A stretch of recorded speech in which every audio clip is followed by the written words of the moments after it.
The Ghost City of the Yukon, An Unbelievable American Odyssey. 1898. Imagine waking up to a sun that never sets, surrounded by 1,000 men who arrived rich and are now penniless, chewing on boots boiled into a grim broth. The wind howls a mournful tune over a landscape where gold dust is cheaper than a single raw potato. This is not a dream. This is Dawson City, a boomtown that rose from the frozen wilderness to become the most bizarre, extravagant, and lawless outpost on Earth, a testament to the insatiable hunger of the American dream. The story you're about to read is not fiction. It is the true, breathtaking account of the Klondike Gold Rush, an event so extreme it fundamentally changed the world's monetary system, made a penniless clerk named George Carmack an instant millionaire, and nearly destroyed the U.S. Army's supply lines.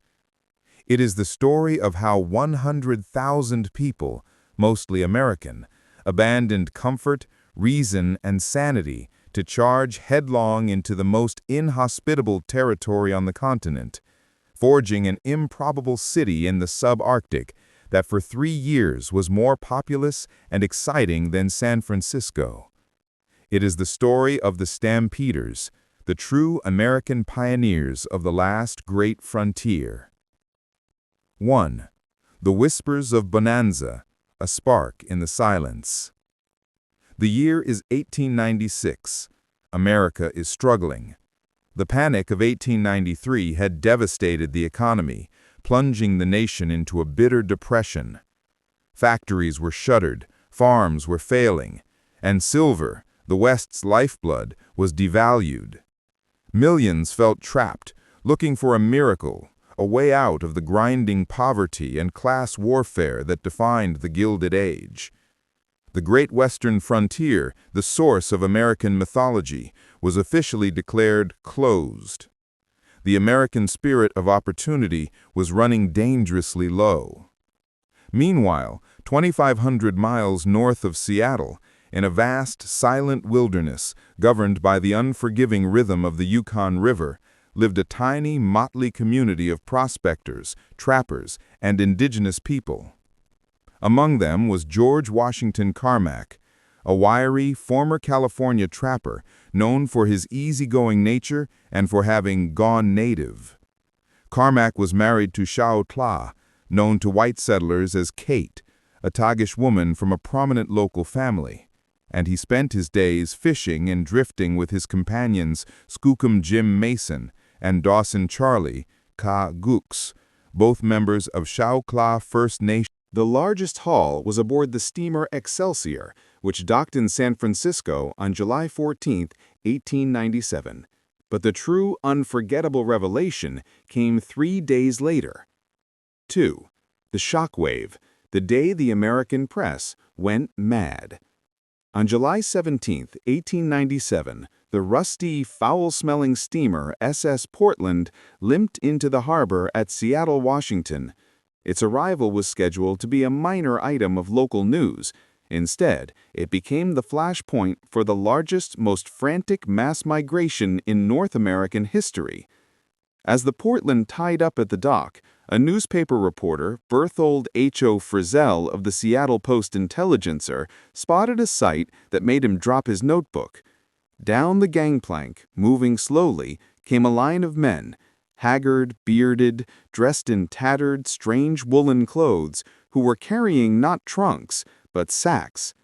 The sacks were dirty canvas, flour bags, and even worn-out leather pouches, and every man guarded his load with a fierce, almost deranged concentration. Frizzell rushed to interview the men.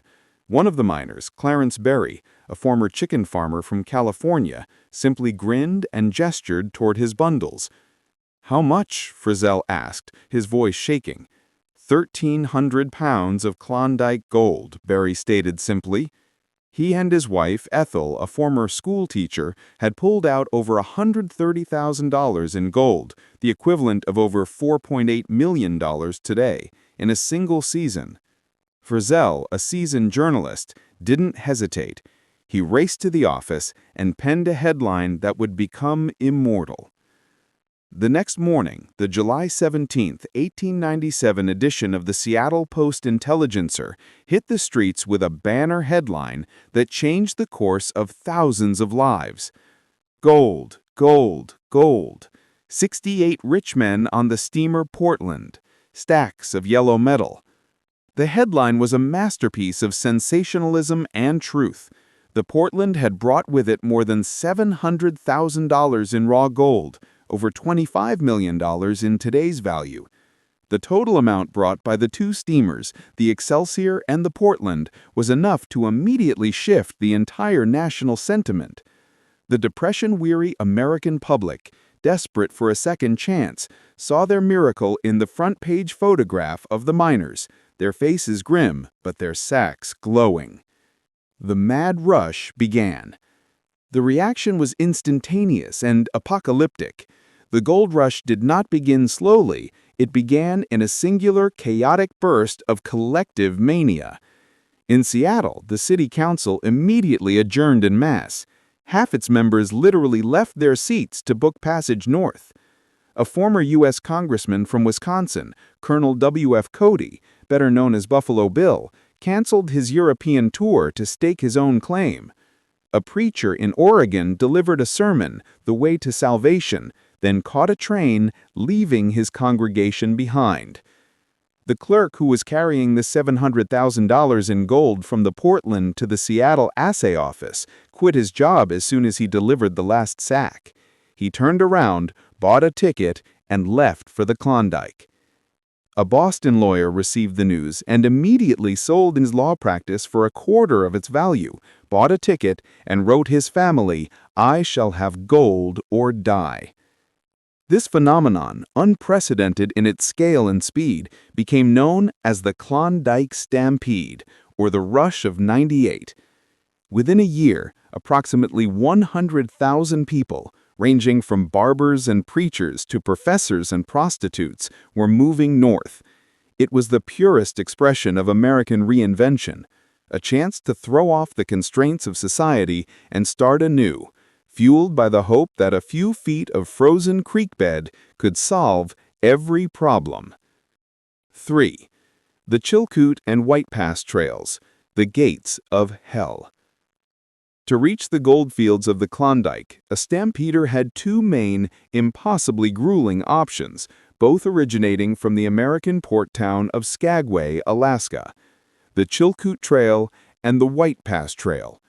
These trails became the ultimate test of human endurance, an almost insurmountable barrier put in place by nature and enforced by a surprising authority: the Mounties Law, the ton of supplies. The Canadian government, through the NWMP, was terrified of the impending humanitarian disaster. They knew that if 100,000 unprepared people, mostly city dwellers and greenhorns, were simply let loose in the subarctic, they would starve by the winter. The NWMP established a strict, unbending regulation at the border crossing. As a result, Dawson City, despite its massive wealth and volatile population, was practically crime-free. A famous anecdote describes a miner who left a sack of gold dust on a saloon table to grab a drink. When he returned hours later, the gold was untouched, merely covered by a napkin with a note from the Mounties. "Please claim your property, sir. You are littering the thoroughfare." This contrast between the frenetic, ambitious American spirit of the Stampeders and the iron-willed Canadian rule created a unique, almost theatrical society.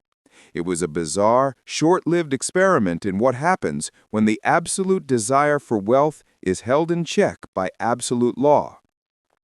The actual mining process was far more astonishing and technologically demanding than most people realize.